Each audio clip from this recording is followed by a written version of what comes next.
Hello नमस्कार दोस्तों, स्वागत है आपका एक और न्यू फ्रेश वीडियो में। और आज की इस वीडियो में बात करने वाले हैं टू व्हीलर से रिलेटेड कुछ फैक्ट्स के बारे में। यानी आज की इस वीडियो में आप लोगों को जानने को मिलेगी बाइकिंग फैक्ट्स। और वही दोस्तों, अगर चैनल को सब्सक्राइब नहीं किया तो जोर से सब्सक्राइब कर लीजिएगा। नीचे रेड कलर के जो सब्सक्राइब बटन है उसको प्रेस करके आप लोग चैनल को सब्सक्राइब कर सकते हो। और वहीं कौन सी बाइक खरीदनी, कौन सी बाइक नहीं खरीदनी, इस पर अगर कंफ्यूजन है तो आप इसके लिए मेरे इंस्टाग्राम पे बात कर सकते हो। इंस्टाग्राम की लिंक नीचे आपको डिस्क्रिप्शन बॉक्स में मिल जाएगी। So anyways, without any further do, let's start this video. तो दोस्तों, यहाँ पे जो सबसे पहला फैक्ट है वो ये है कि जितना बड़ा सीसी होगा उतना ही कम माइलेज आप लोगों को देखने को मिलेगा। यानी more the CC less the mileage. तो सीसी और माइलेज का आप लोग एक तरह से बोल सकते हो कि इनडायरेक्ट रिलेशनशिप है, जिसकी वजह से यहाँ पे आपको माइलेज कम देखने को मिलती है अगर आपको सीसी ज्यादा देखने को मिलता है तो। और वहीं ये चीज सिर्फ आपको टू व्हीलर्स में नहीं देखने को मिलता है, पूरी की पूरी ऑटोमोबाइल इंडस्ट्री में यही चीज आपको देखने को मिलती है। जितने भी ऑटोमोबाइल्स है, चाहे वो कार्स हो गए, ट्रक्स हो गए, बस हो गए, बाइक्स हो गई, सभी में यही फंडा आपको देखने को मिलता है। एक 100 सीसी बाइक की पेट्रोल की कंजम्पशन 150 सीसी वाली बाइक से कम ही होगी। 150 सीसी वाली बाइक की पेट्रोल की कंजम्पशन 200 सीसी वाली बाइक से कम ही होगी। और वहीं ये जो सिलसिला है ये एकदम चलते जाता है 1000 सीसी तक या उससे ऊपर भी। और कार्स और ट्रक्स का भी यही हाल है। अगर 1000 सीसी है तो माइलेज आपको थोड़ी सी ज्यादा देखने को मिल जाएगी, अगर 1500 सीसी है तो माइलेज आपको थोड़ी सी कम देखने को मिलेगी। तो एक तरह से आप इसको एक यूनिवर्सल ट्रूथ भी बोल सकते हो कि जितना बड़ा आपका इंजन होगा उतना ही कम आपको माइलेज देखने को मिलेगा। लेकिन कुछ कंडीशंस है यहाँ पे, कुछ एक्सेप्शनल केस यहाँ पे ऐसे होते हैं जहाँ पे एक छोटे वाले इंजन में आपको माइलेज कम देखने को मिलती है as compare to a big engine. तो वैसे ये चीज ज्यादा आपको कारों में देखने को मिलती है, बाइकों में उतना नहीं देखने को मिलती है। जैसे कि एग्जांपल के लिए आप लोग एक 1000 सीसी की कार ले सकते हो जिसमें कि टर्बोचार्ज इंजन लगा हुआ है। तो वो जो टर्बोचार्ज इंजन है 1000 सीसी का, वो माइलेज उतना ही देगा या फिर माइलेज कम देगा अगर उसी कार की सेम मॉडल 1200 सीसी वाली से कंपेयर करोगे तो। मतलब अगर 1200 सीसी से अगर आप लोग 1000 सीसी वाले इंजन को कंपेयर करोगे तो 200 सीसी इंजन छोटा होने के बाद भी अगर 1000 सीसी वाले में टर्बोचार्ज लगा है तब यहाँ पे माइलेज में आपको कमी देखने को मिलती ही है। तो वैसे ये एक एक्सेप्शनल केस है, इस पे कभी हम लोग और बात करेंगे। अब दोस्तों, यहाँ पे जो सेकंड नंबर फैक्ट है वो ये है कि super bikes are not made for all. तो जी हाँ दोस्तों, जो सुपर बाइकें होती है सभी लोगों के लिए नहीं बनी होती है। ये थोड़ा सा कड़वा सच्चाई है, लेकिन इसको भी आपको एक्सेप्ट करना जरूरी है क्योंकि हर कोई जो है वो सुपर बाइक्स को हैंडल नहीं कर सकता है। तो इसलिए अगर आप लोगों के पास बहुत सारे पैसे भी हो और वहीं अगर आप अपने पापा के लाडले भी हो तो इसका ये मतलब नहीं कि अगर आप लोग सुपर बाइक खरीद भी लेते हो तो उसको आसानी से चला भी पाओगे। तो वैसे यहाँ पे जितने भी बाइक राइडर्स उन सभी लोगों को यहाँ पे मैं नहीं बोल रहा हूँ। जो लोगों ने 300 सीसी 400 सीसी तक की बाइक चलाई हुई होती है उनको सुपर बाइक्स के साथ उतना दिक्कत नहीं आता है, लेकिन जिन लोगों ने 100 सीसी 150 सीसी तक की बाइक चलाई होती है उनको सुपर बाइक्स में काफी दिक्कतें आती हैं। क्योंकि 100-150 सीसी बाइकें जितनी बड़ी होती है उतना तो कोई सुपर बाइक्स का सिर्फ इंजन ही बड़ा होता है। तो इसलिए सुपर बाइक्स को हैंडल करना यहाँ पे काफी मुश्किल है। यहाँ पे आपको अच्छी खासी एक्सपीरियंस चाहिए इन टाइप की बाइक्स को राइड करने के लिए। और वहीं एक और बात की सुपर बाइक्स बहुत ज्यादा हैवी भी होती है, जिनकी वजह से फिजिकली फिट भी होना बहुत ज्यादा जरूरी है अगर इन टाइप की बाइक्स को अगर आप लोग कभी भी इन फ्यूचर में चलाना चाहते हो तो। दोस्तों, यहाँ पे थर्ड फैक्ट है वो ये है कि bike importing in India is too expensive. तो जी हाँ दोस्तों, अगर आप लोग यहाँ पे ऐसा सोचते हो कोई इंटरनेशनल मार्केट से बाइक उठा के ले आएंगे, उसको इंपोर्ट करवा लेंगे अपनी कंट्री में, तो यहाँ पे आपको एक काफी यूनिक बाइक भी मिल जाएगी और आपका सस्ते में काम भी हो जाएगा। तो ऐसा सोचना आपके लिए बिल्कुल गलत है, क्योंकि जो मॉडल की बाइक आपको इंडिया में मिल रही है अगर आप लोग वही मॉडल इंटरनेशनल मार्केट से इंपोर्ट करवाना चाहते हो, हल्की फुल्की भले अगर आपको उसमें फीचर्स ज्यादा देखने को मिल रही है जिसकी वजह से अगर आप लोग उसको इंपोर्ट करवाना चाहते हो तो यहाँ जो मॉडल मिल रही है उसके मुकाबले आपको 2-3 गुना ज्यादा प्राइस पे करने की जरूरत पड़ जाएगी। अब ये वाली बात मैं आप लोगों को इसलिए बता रहा हूँ क्योंकि जब R15 वर्जन 3 इंडियन मार्केट में लॉन्च हुई थी तो उसके बहुत सारे कस्टमर्स लोग मेरे से पूछते थे कि भाई R15 वर्जन 3 जो इंटरनेशनल मॉडल है जो कि इंडोनेशिया थाईलैंड में बिकती है उसको हम लोग कैसे इंपोर्ट कर सकते हैं। अब लोगों को उस बाइक में इसलिए इंटरेस्ट था क्योंकि इंटरनेशनल मॉडल वाली जो R15 थी उसमें उस समय डुअल चैनल ABS भी आता था, स्लीपर क्लच भी था, उसमें USD फोक भी था, जिसकी वजह से बहुत सारे लोग सोचते थे कि भला ये वाली R15 वर्जन 3 को कौन लेगा, चलो इंटरनेशनल मार्केट वाली उठा के लाते हैं। और 2 साल पहले R15 वर्जन 3 जो इंडियन मॉडल था उसकी ऑन रोड प्राइस थी लगभग 1.5 लाख रुपए। और वहीं लोगों को लगता था कि अगर इंटरनेशनल मॉडल को इंडिया में ले आएंगे तो उसकी प्राइस ज्यादा से ज्यादा हम लोग को पड़ेगी 1,70,000 रुपए या फिर 1,80,000 रुपए।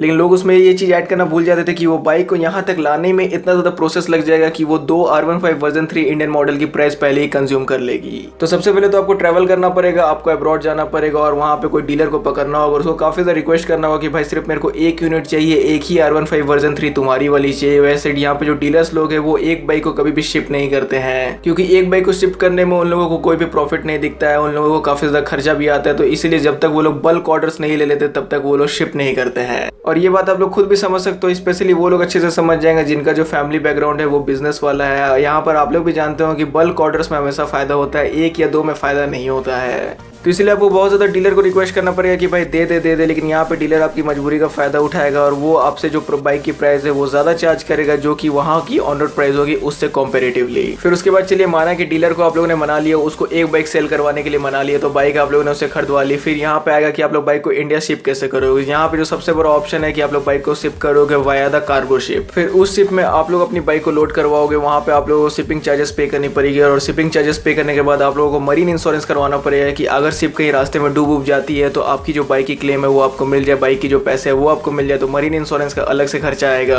और वहीं अभी एक चार्ज आपकी बाइक पे आप लोगों के साथ और जुड़ेगा जिसका नाम है कस्टम ड्यूटीज चार्जेस। जैसा आप लोग जानते हो कि कस्टम वाले लोग भी चार्ज करते हैं, चाहे आप लोग एयरप्लेन से लाओ चाहे शिप से लाओ, तो कस्टम की भी यहाँ पे आपको चार्जेस पे करनी पड़ती है। और कोई केसेस में आपको एक्साइज ड्यूटी भी पे करनी पड़ती है। फिर जब बाइक अगर इंडिया में आती है तो उसकी आप लोगों को अलग से इंश्योरेंस लेनी पड़ेगी। फिर वो जो बाइक रहेगी वो इंडिया की कोई भी जो डीलर है उसको सेल नहीं करता होगा, तो जिसके लिए आपको रजिस्ट्रेशन में उसको मारामारी करनी पड़ेगी, मतलब उसकी जो RTO की नंबर होती है उसको लेने में मारामारी करनी पड़ेगी। तो ये सब अगर सभी चीजें मिलाकर देखा जाए तो यहाँ पे आप लोग R15 वर्जन 3 के बदले R6 जरूर इंडिया में ले आओगे। तो दोस्तों यहाँ पे जो चौथा फैक्ट है वो ये है कि more the speed less the mileage. तो जी हाँ दोस्तों, जितनी ज्यादा आपकी स्पीड होगी उतना ही कम आपको माइलेज देखने को मिलेगा। हम लोगों ने फर्स्ट वाले फैक्ट में बात किया था कि जितना बड़ा आप लोगों का इंजन होता है उतना ही कम माइलेज देखने को मिलेगा, लेकिन यहाँ पे एक चीज आप लोगों को जानने की जरूरत है कि स्पीड भी जरूर से मैटर करती है आपकी माइलेज को डिसाइड करने में। और वहीं ये भी जो फैक्ट है ये यूनिवर्सल है, ये हर ऑटोमोबाइल के साथ लागू होती है, चाहे वो बस, ट्रक, कार, बाइक कुछ भी हो। तो यहाँ पे अगर आप लोगों की स्पीड ज्यादा है तो माइलेज आप लोगों को कम देखने को मिलेगी। अगर आप लोग अपनी बाइक को फुल पोटेंशियल से दौड़ाते हो, पूरा एक्सीलेटर ऐड देते हो, फुल RPM पे अगर दौड़ाते हो तो आपकी जो माइलेज है वो जरूर से घट जाएगी। तो एक सिंपल से एग्जांपल मैं आप लोगों को दे देता हूँ। तो यहाँ पे हम लोग अपनी ही बात करते हैं, यानी ह्यूमंस की ही बात करते हैं। तो अगर मान लीजिए यहाँ पे एक एवरेज ह्यूमन है जो कि 5 मंजिला इमारत चढ़ता है 5 मिनट में, तो 5 मिनट में वो आसानी से चढ़ जाता है, एकदम नॉर्मली चढ़ जाता है, बिना उसके सांस उस फूले वो चढ़ जाता है। लेकिन कभी आप लोग सपोज करिए कि उसको इमरजेंसी है और उसको इमरजेंसी में ऊपर जाना है, या फिर उसके फर्स्ट सेकंड फ्लोर वाले लोग ने उसके पीछे अगर कुत्ता छोड़ दिया है, तो यहाँ पे अगर वो अपनी फुल पोटेंशियल से अगर दौड़ेगा या फिर चढ़ेगा तो उसको 2 मिनट लगेगी। तो अगर वो 2 मिनट में 5 तले तक चढ़ता है तो यहाँ पर आप लोग भी समझ सकते हैं कि उसका जो हार्ट है वो कितना जल्दी जल्दी ब्लड पंप कर रहा होगा। और जितना जल्दी जल्दी ब्लड पंप करेगा उतने ज्यादा उसको ज्यादा ऑक्सीजन की रिक्वायरमेंट होगी अपने बॉडी के अंदर, और ज्यादा ऑक्सीजन की रिक्वायरमेंट होगी जिसकी वजह से उसकी सांस भी फूलेगी।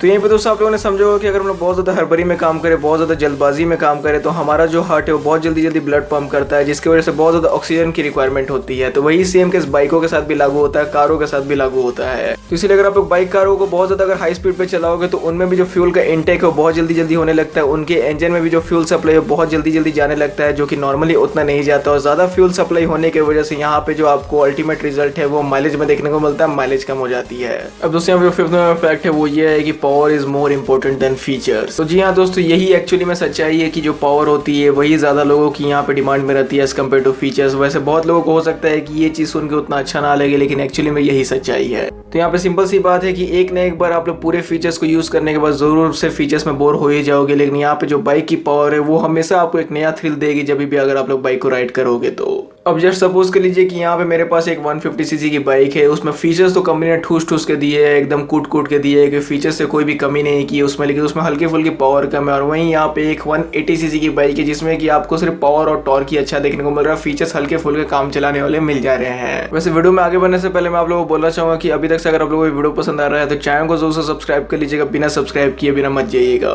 सो again back to the topic. तो यहाँ पे बहुत सारे लोग क्या करते हैं कि फीचर लोडेड वाली बाइक्स की तरफ ज्यादा अट्रैक्ट होते हैं। उन लोगों को भी पावरफुल बाइक चाहिए होती है, लेकिन उन लोग उतना ज्यादा पावर की तरफ ध्यान नहीं देते, फीचर्स वाली बाइक के साथ चल जाते हैं। फिर बाद में एक्चुअली में होता है क्या कि जब वो वही वाली बाइक को सेम अपने साथ रोड पे जाते हुए देखते हैं और फिर वो देखते हैं कि चलो इससे रेस लगाया जाए या फिर इसको थोड़ा सा चेस किया जाए, तो यहाँ पे वो देखते हैं कि वो जो बाइक है वो तो मेरे से आगे निकल गई, मैं यहीं का यहीं रह गया। So for example KTM RC125 and Bajaj Pulsar RS200। तो वैसे ये दोनों बाइकों का आप लोग अपने हिसाब से फीचर्स, यहाँ पे पावर टॉर्क का अंदाजा लगा लीजिएगा और फिर मेरे को कमेंट सेक्शन में बताइए कौन पीछे रह जाएगी कौन आगे चल जाएगी। तो जी हाँ दोस्तों, सच्चाई यही है कि फीचर्स आपको कितनी भी मिल जाए, कितना भी आपको इंस्ट्रूमेंट कंसोल में फीचर्स मिल जाए, कितना भी बाइक की आपको कंपोनेंट्स में फीचर्स देखने को मिल जाए, लेकिन सभी चीजों से एक न एक दिन आप लोग बोर जरूर से हो जाओगे, लेकिन यहाँ पे आप लोग पावर से कभी भी बोर नहीं होगे। और यही रीजन भी है सुजुकी हायाबुसा का इतना अच्छा तरीके से इंडियन मार्केट में सेल होने का। तो जी हाँ दोस्तों, जैसा कि आप लोग जानते हैं कि सुजुकी हायाबुसा अभी वाली नहीं जो जस्ट अभी लॉन्च होने वाली है, लेकिन इससे पहले वाली जो मॉडल आती थी जिसमें कि फीचर्स के नाम पे सिर्फ आपको राइडिंग मोड्स मिलता था ABC, तो एक तरह से आप लोग उस बाइक को फीचर लेस बाइक जरूर से बोल सकते हो, लेकिन फिर भी वो भी बाइक एकदम धड़ल्ले से बिकी है मार्केट में। तो बहुत लोगों का उस बाइक से हाई बजट भी रहता था, लेकिन सुजुकी हायाबुसा ही के साथ लोग इसलिए जाना पसंद करते थे क्योंकि वो जो बाइक थी वो एकदम रॉ थी, बहुत कमी ऐसी बाइक थी मार्केट में उसकी तरह जो कि 300 kmph से भी ऊपर की रफ्तार पकड़ लेती थी।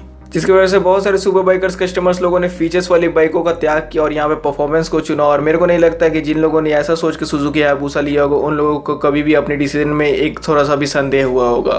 तो दोस्तों ये काफी ज्यादा एक वाइड टॉपिक है कि why power is more important than features. तो अगर आप लोगों को ये वीडियो देखना है तो इस वीडियो के लिए आप लोग मेरे को नीचे कमेंट सेक्शन में कमेंट करके बता सकते हो। सो एनीवेज दोस्तों यही 5 फैक्ट्स थे जिसके बारे में मैंने आप लोगों को इस वीडियो में बताया। तो अगर आप लोगों को ये वीडियो अच्छा लगता है तो जरूर से लाइक कर दीजिएगा। अगर इसका पार्ट 2 चाहिए तो इसके लिए भी आप लोग कमेंट सेक्शन में कमेंट करके जरूर से बता दीजिएगा। और चैनल को सब्सक्राइब नहीं किया तो सब्सक्राइब भी कर लीजिएगा। आपका वीडियो देखने के लिए थैंक यू।